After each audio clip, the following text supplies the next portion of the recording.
Hello मित्रों, नमस्कार। मैं राकेश जायसवाल आप लोगों का हार्दिक स्वागत और अभिनंदन करता हूं Career Classes Civil Lines Gorakhpur में। मित्रों, आज मैं आपके समक्ष प्रस्तुत करने वाला हूं एक बहुत महत्वपूर्ण चर्चा भारतीय स्वतंत्रता संघर्ष का। और उस भारतीय स्वतंत्रता संघर्ष में जब भारत में ब्रिटिश हुकूमत अपनी सर्वोच्चता की ओर अग्रसर हो रही थी, तो ब्रिटिश हुकूमत ने भारत में दिल्ली दरबार का आयोजन किया। यह दिल्ली दरबार भारत में 3 बार होता है। दिल्ली दरबार या साम्राज्यीय दरबार उसका नाम रखा गया। तो दिल्ली दरबार हमारे देश में, हिंदुस्तान में 3 बार आयोजित हुआ था।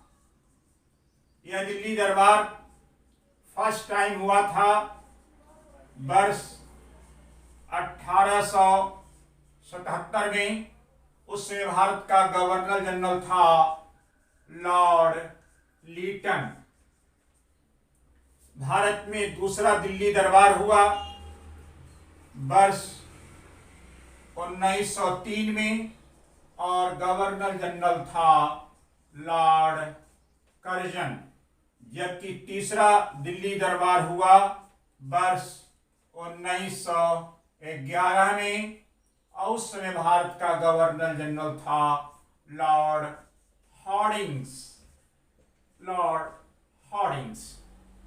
तो इन तीनों गवर्नर जनरल के कार्यकाल में दिल्ली दरबार का आयोजन किया गया। ये दिल्ली दरबार का मतलब क्या है, साम्राज्यी दरबार का अर्थ क्या है और क्यों किया गया? तो इसके पीछे कोई बड़ा सैद्धांतिक रीजन नहीं है, बहुत सिंपल सा रीजन है। दिल्ली दरबार का आयोजन भारतीय गवर्नर जनरल अपने ब्रिटेन की महारानी महाराजा के सम्मान में भारत में यह दरबार करते थे। उनका गुणगान किया जाता था, उनकी बड़ाई की जाती थी, भारत के धन दौलत को उपहार के रूप में दिया जाता था और भारत में भारतीयों के धन को लेकर के उसको खर्च किया जा रहा था। धन दौलत को पानी की तरह बर्बाद किया जा रहा था। तो एक कहावत है कि रोम जल रहा है और नीरो बंसी बजा रहा है। वही हाल ये लॉर्ड गवर्नर्स भारत में कर रहे थे। लेकिन चूंकि ऐतिहासिक घटना है, प्रतियोगी परीक्षाओं में प्रश्न पूछे जाते हैं, इसलिए आपको यह जानकारी होना चाहिए और साथ ही साथ उस समय का क्या हाल था यह भी हम लोग जान जाएं। तो आइए एक एक दिल्ली दरबार के विषय में हम लोग चर्चा करने चल रहे हैं। तो सबसे पहले जो चर्चा चल रही है, वर्ष 1877 लॉर्ड लीटन हिंदुस्तान का बहुत ही दुष्ट वायसराय था। उसी के कार्यकाल में पहला दिल्ली दरबार या साम्राज्यी दरबार हुआ। यह दिल्ली दरबार किसका सम्मान कर रहा था? पहली बार तो यह सम्मान कर रहा था महारानी विक्टोरिया। महारानी विक्टोरिया का सम्मान करने के लिए लॉर्ड लीटन ने 1870 में दिल्ली दरबार का आयोजन किया और महारानी विक्टोरिया को भारत की एक बहुत बड़ी उपाधि दिया जिसका नाम है कैसरे हिंद। कैसरे हिंद का मतलब जो राष्ट्र से मोहब्बत करता हो, लेकिन ये दिखावे का मोहब्बत था, इसका कोई मायने नहीं था। इनके सम्मान में एक प्रकार से भारत में फेस्टिवल किया गया और अकूत संपत्ति लुटाया गया, बहाया गया, बर्बाद किया गया। जबकि लीटन के कार्यकाल में उस समय भारत में बहुत बड़ा अकाल पड़ा था। इतना अकाल पड़ा था मित्रों, इतिहासकारों का कहना है उस समय भारत में लगभग 50 लाख भारतीय काल कवलित हो गए, मर गए भूखों से, बीमारियों से। जो धन दौलत का बर्बादी हुआ था दिल्ली दरबार में, वो अगर खर्च किया गया होता तो लाखों भारतीय बच जाते, किंतु ऐसा नहीं किया गया। यह है स्थिति दिल्ली दरबार प्रथम का। तो क्वेश्चन बनते हैं, भारत में प्रथम दिल्ली दरबार कब हुआ? वर्ष 1877। कौन था गवर्नर जनरल? Lord written. किसके सम्मान में? महारानी विक्टोरिया के सम्मान में। उन्हें कौन सी उपाधि दी गई? कैसरे हिंद की उपाधि। उस समय भारत में क्या हुआ था? अकाल पड़ा था। लगभग कितने लोग मरे थे? 50 लाख भारतीय मर गए थे। यह था स्थिति। अब आइए जरा हम लोग द्वितीय दिल्ली दरबार की बात करते हैं। मित्रों, भारत में जो द्वितीय दिल्ली दरबार हुआ, सेकेंड दिल्ली दरबार या साम्राज्यीय दिल्ली दरबार हुआ था वर्ष 1903 में, और उस समय भारत का गवर्नर जनरल था लॉर्ड कर्जन। तो लॉर्ड कर्जन के कार्यकाल में 1903 में यह दिल्ली दरबार का आयोजन हुआ था और सम्मान किया जा रहा था राजकुमार एडवर्ड सप्तम तथा उनकी रानी थी अलेक्जेंड्रा। एडवर्ड सप्तम और राजकुमारी अलेक्जेंड्रा का लॉर्ड कर्जन ने अपने कार्यकाल में सम्मान कर रहा है। खुशियां मनाई जा रही है उनके राज्याभिषेक का। खूब धन दौलत की बर्बादी की गई। तो यह दूसरा दिल्ली दरबार था, मैंने आपको प्रस्तुत किया। अब जरा देखिए, तीसरा दिल्ली दरबार सबसे भव्य था, सबसे महत्वपूर्ण था। तृतीय दिल्ली दरबार। यह तृतीय दिल्ली दरबार जब हुआ तो उस समय भारत का गवर्नर जनरल था लॉर्ड हॉर्डिंग्स। लॉर्ड हॉर्डिंग्स था गवर्नर जनरल भारत का। यह बहुत ही भव्य था और बहुत ही ऐतिहासिक भी, और कुछ ऐतिहासिक घटनाएं भी तृतीय दिल्ली दरबार में संपन्न हुई थी। यह तृतीय दिल्ली दरबार हुआ था वर्ष 1911 में हुआ था। यह तृतीय दिल्ली दरबार। यह तृतीय दिल्ली दरबार किसकी याद में हो रहा था? तो वहां के शासक थे जॉर्ज पंचम और रानी थी क्वीन मैरी। तो क्वीन मैरी, रानी, राजा जॉर्ज पंचम, इनके सम्मान में तृतीय दिल्ली दरबार का आयोजन लॉर्ड हॉर्डिंग्स के कार्यकाल में वर्ष 1911 में। यह जो तृतीय दिल्ली दरबार है, इसी तृतीय दिल्ली दरबार में अपने भारत के महान कवि, साहित्यकार, चित्रकार गुरुवर रविन्द्रनाथ टैगोर ने इनके स्वागत में एक गीत गाया था, स्वागत गीत प्रस्तुत किया। यह वही स्वागत गीत है जो आगे चल करके भारत का राष्ट्रगान बनता है। यह भी बड़ा विवाद हुआ था, लेकिन फिर भी विवाद को छोड़ करके उसे एक्सेप्ट कर लिया गया। गुरुवर रविन्द्रनाथ टैगोर ने जो स्वागत गीत जॉर्ज पंचम और क्वीन मैरी के लिए प्रस्तुत किया, उसी को 27 दिसंबर 1911 कलकत्ता में राष्ट्रीय कांग्रेस का वार्षिक अधिवेशन हुआ, जिसकी अध्यक्षता बिशन नारायण दत्त ने किया। तो राष्ट्रगान के रूप में वहां पर पहली बार प्रस्तुत किया गया था। मित्रों, वर्ष 1912 में तत्वबोधिनी पत्रिका में गुरुवर रविन्द्रनाथ टैगोर का 5 पदों वाली एक कविता प्रकाशित होती है, जिसका शीर्षक था भारत भाग्य विधाता।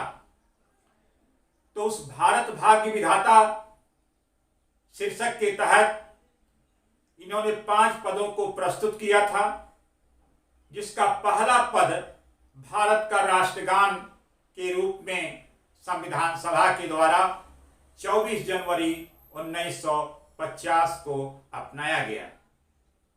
मित्रों, जो भारत का राष्ट्रगान है, लेखक कवि रविन्द्रनाथ टैगोर, तो उसका प्रथम पद ही एक्सेप्ट किया गया। उस प्रथम पद को राष्ट्रीय अवसरों पर गाया जाता है लगभग 52 सेकंड में, जबकि विशेष परिस्थितियों में जब समयाभाव होता है तो राष्ट्रगान का प्रथम और अंतिम 2-2 लाइन गाया जाता है लगभग 20 सेकंड में। गुरुवर रविन्द्रनाथ टैगोर ने अपने राष्ट्रगान को वर्ष 1919 में the morning song of India के रूप में अंग्रेजी में भी ट्रांसलेट करते हैं।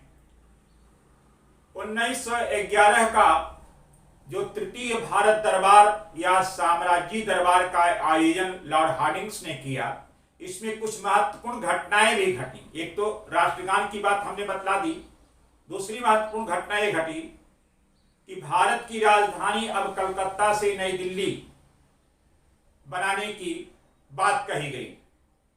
1 अप्रैल 1912 को भारत की नई राजधानी नई दिल्ली स्थापित कर दी गई। दूसरी महत्वपूर्ण घटना, बंगाल विभाजन को रद्द कर दिया गया। तीसरी महत्वपूर्ण घटना, बंगाल एक अलग प्रांत रहेगा और सिलचर को लेकर के असम में जोड़ दिया गया और असम को एक नया प्रांत बना दिया गया। साथ ही साथ बिहार अलग हो गया, उड़ीसा अलग होकर के एक नया प्रांत बना। यह एक महत्वपूर्ण घटना है। और सबसे महत्वपूर्ण घटना, जब भारत की राजधानी नई दिल्ली बनाने का निर्णय ले लिया गया तो कुछ भारत के राष्ट्रवादी बहुत नाराज थे, और जब चांदनी चौक नई दिल्ली में लॉर्ड हार्डिंग्स बग्घी पर बैठ करके प्रदर्शन कर रहा था कि देखो मैं भारत का लॉर्ड गवर्नर, तो उसी समय रास बिहारी बोस नामक एक क्रांतिकारी ने उनको उड़ाने के लिए बम चलाया। यद्यपि वो मरा नहीं, लॉर्ड हार्डिंग्स बच गया, किंतु घायल हो गया। यह भी एक महत्वपूर्ण घटना है, आप इसे अच्छी तरीके से जानते रहें। तो यह था दिल्ली दरबार। परीक्षाओं में प्रश्न पूछे गए हैं। तो जो परीक्षा में प्रश्न आए हैं मैं आपके सम्मुख प्रस्तुत कर रहा हूं। पहला क्वेश्चन आया था कि भारत में कुल कितने दिल्ली दरबार हुए, तो 3 दिल्ली दरबार हुए थे। कब? प्रथम दिल्ली दरबार वर्ष 1877 लॉर्ड रिटन के कार्यकाल में, जब भारत का गवर्नर जनरल था। दूसरा हुआ था वर्ष 1903 लॉर्ड कर्जन भारत का गवर्नर जनरल था तब। और तीसरा हुआ था 1911 जब भारत का गवर्नर जनरल था लॉर्ड हार्डिंग्स। ये 3 महत्वपूर्ण घटनाएं अलग अलग समय पर। फिर क्वेश्चन पूछा गया कि जब पहला भारत में दिल्ली दरबार हुआ तो उस समय किस महारानी को कैसरे हिंद की उपाधि दी गई, तो महारानी विक्टोरिया को दी गई। कैसरे हिंद का मतलब क्या होता है? जो अपने राष्ट्र से मोहब्बत करता हो। फिर प्रश्न ये भी आया है कि जब प्रथम दिल्ली दरबार हो रहा था तो उसमें भारत में क्या पड़ा था? महान अकाल पड़े थे। लगभग कितने लोग काल कवलित हो गए, मर गए? 50 लाख लोग। ऐसा इतिहासकारों का अपना रिपोर्टिंग है और ये सही भी है। फिर प्रश्न, जब दूसरा दिल्ली दरबार हुआ तो किसकी याद में किया गया? तो एडवर्ड सप्तम और राजकुमारी अलेक्जेंड्रा की राज्याभिषेक में खुशी मनाने के लिए, सम्मान करने के लिए साम्राज्य दरबार हुआ। दिल्ली दरबार को हम लोग साम्राज्य दरबार भी कहते हैं। और सबसे भव्य, सबसे व्यापक, सबसे महत्वपूर्ण था तीसरा दिल्ली दरबार, जो कि 1911 में हुआ। लॉर्ड हार्डिंग्स उसमें भारत का गवर्नर जनरल था और भारत आए थे ब्रिटेन के राजा जॉर्ज पंचम और क्वीन मैरी। तो उनके सम्मान में धन की बर्बादी हुई, धन का प्रदर्शन हुआ। भारतीयों की, गरीबों के मुख से निवाले छीन लिए गए थे। और यहीं पर गुरुवर रविन्द्रनाथ टैगोर ने इनके स्वागत के लिए स्वागत गीत गाया। वही स्वागत गीत आगे चल करके भारत का राष्ट्रगान बनता है। और 1911 में 27 दिसंबर 1911 कलकत्ता में जब राष्ट्रीय कांग्रेस का अधिवेशन हुआ तो पहली बार उस अधिवेशन में राष्ट्रगान प्रस्तुत किया गया था। गुरुवर रविन्द्रनाथ टैगोर का जो राष्ट्रगान है वह 5 पदों में है, लंबी कविता है जो तत्वबोधिनी पत्रिका में वर्ष 1912 में प्रकाशित हुआ था। तो उसका प्रथम पद ही भारत का राष्ट्रगान के रूप में एक्सेप्ट किया गया और 24 जनवरी 1950 को वर्ष 1919 में गुरुवर रविन्द्रनाथ टैगोर ने अपने राष्ट्रगान को अंग्रेजी में ट्रांसलेट किया, the morning song of India. तो यह था मित्रों दिल्ली दरबार से संबंधित महत्वपूर्ण बातें जो मैंने आपके सामने प्रस्तुत की। इतना ही नहीं, 1911 में भारत की राजधानी कलकत्ता से नई दिल्ली ला दी गई। उनके ऊपर, लॉर्ड हार्डी के ऊपर बम फेंका गया रास बिहारी बोस के द्वारा। बंगाल के विभाजन को रद्द कर दिया गया, बंगाल प्रांत बना। सिलचर को निकाल करके असम के साथ जोड़ करके एक नया प्रांत बनाया गया। उड़ीसा अलग हो गया प्रांत के रूप में और बिहार भी अलग हो गया प्रांत के रूप में। यह महत्वपूर्ण घटनाएं हैं, आपको मैंने बतलाया। इसे चिंतन करिए, मनन करिए, याद करिए। परीक्षा में प्रश्न जितने आए थे मैंने वो भी प्रस्तुत कर दिया। तो आपको धन्यवाद कि आपने हमें सुना। लेकिन मित्रों, आप हमें अधिक से अधिक सब्सक्राइब करिए और फिर आपको हम एक नई चीज प्रस्तुत करेंगे। Thank you.